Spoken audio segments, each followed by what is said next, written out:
If you want to continue to follow our adventure, click subscribe. So you don't miss anything, click the bell notification. Hello, the House on the Road subscribers and followers.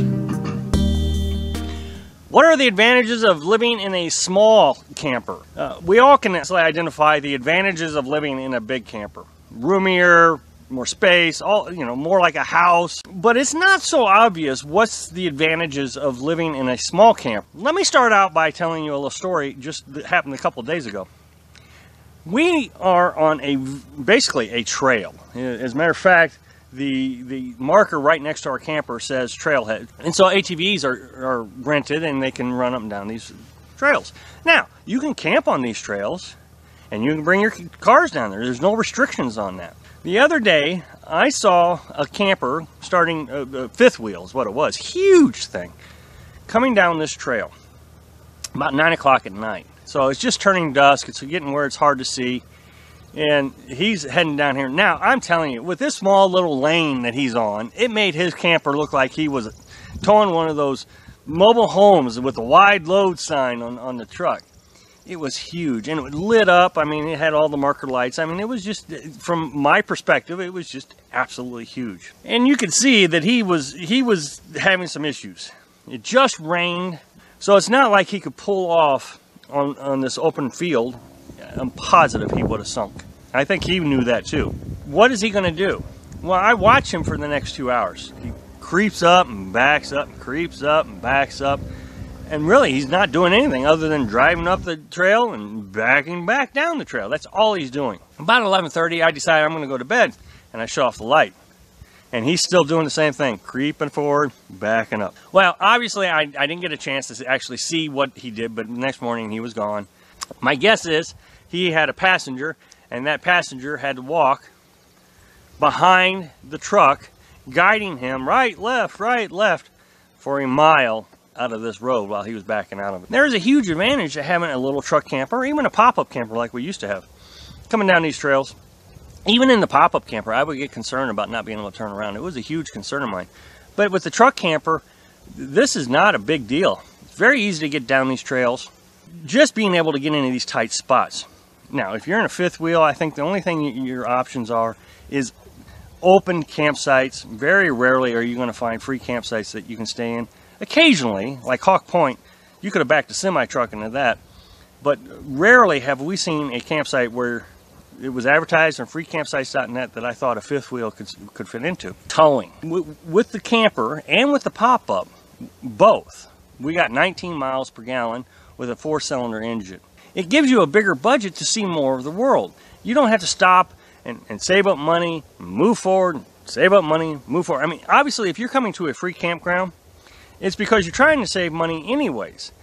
Because this guy with the fifth wheel, he could have went down the road 39 miles and gotten a very nice paid campground with water and electricity. So it seems to me, using some logic in the whole thing, that he's trying to save money. Well, if you want to save money, there's another option. Don't get a big camper, also have to get that big truck. Just the cost savings in buying it is huge. You know, I built this truck camper for 550 bucks. I bought the pop-up used, 650 bucks.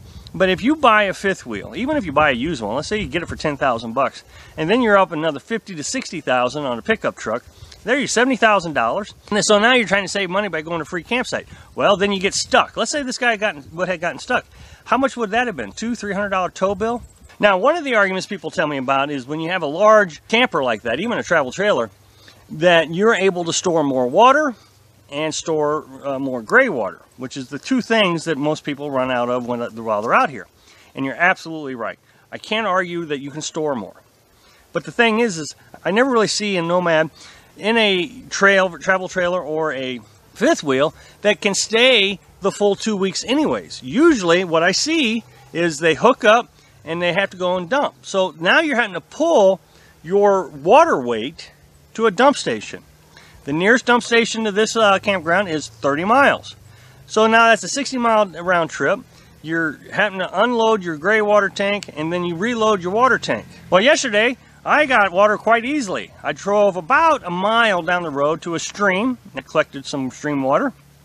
7 buckets full, 7 5-gallon buckets, and we were able to filter it with our cheap little filter. And then when we want to convert that into drinking water, we're going to put it through a Berkey. But the thing is even the water that you get from stations, dump stations, you still have to filter. I hear RVers all the time having to buy the filter. So the filtration system is not that unique. You have to have it either way. So I just choose to be able to drive a mile to get some water and come back up here, and I'm out, what, 10 cents? Or you take a big fifth wheel, you go and dump your water, and you come, you fill it up with water, and you're out 20 bucks. And then you come up here and you're only able to stay, a week at most. There is a huge advantage to being in a smaller camper when it comes to the water. Downsizing really reduces stress. This is just quality of life stuff here is what I'm telling you. I walked into a fifth wheel not that long ago, and sure enough, there's clutter everywhere. You got your stack of mail over in one corner. You got your dishes drying on a drying rack on another corner. You got newspapers sitting on a rack over here, and your bathroom is starting to collect some clutter and different things. So all this stuff, believe it or not, really causes a lot of stress. Now, you would think I would have a real stressful time inside the camper. The only time I am stressed with Carolyn and me being in the camper is when she's asleep. She sleeps on the outside of the bed, and I sleep on the inside of the bed. So when I get up, and I get up earlier than she does, and I have to climb over her. That's the only thing that really stresses me. But beyond that, I mean, it's quite comfortable. We've kind of made up our own little home in each corner of the camper. It's got a shower, it's got a kitchen, it's got a refrigerator, it's got storage, and I don't have clutter. If you get something out to use and you don't put it away right away, it's in the way. I mean, you can't do anything because of this little item. One of the things that we fail to put away all the time is our little lighter that we use to light our Coleman stove. We always lay it on the bed for some reason. And as soon as you sit down on the bed, you're sitting on it. It's just in the way. So you just try to get in the habit of putting it away. And if you do sit on it, then immediately you put it away. It's not cluttering up. And then you don't lose it either. That's one of the big things about the bigger houses and the campers is you can lose things. If you take something out and you don't put it away right away, it's gone. Thanks for watching. Be sure to subscribe. Click like if you like the video, and happy travels.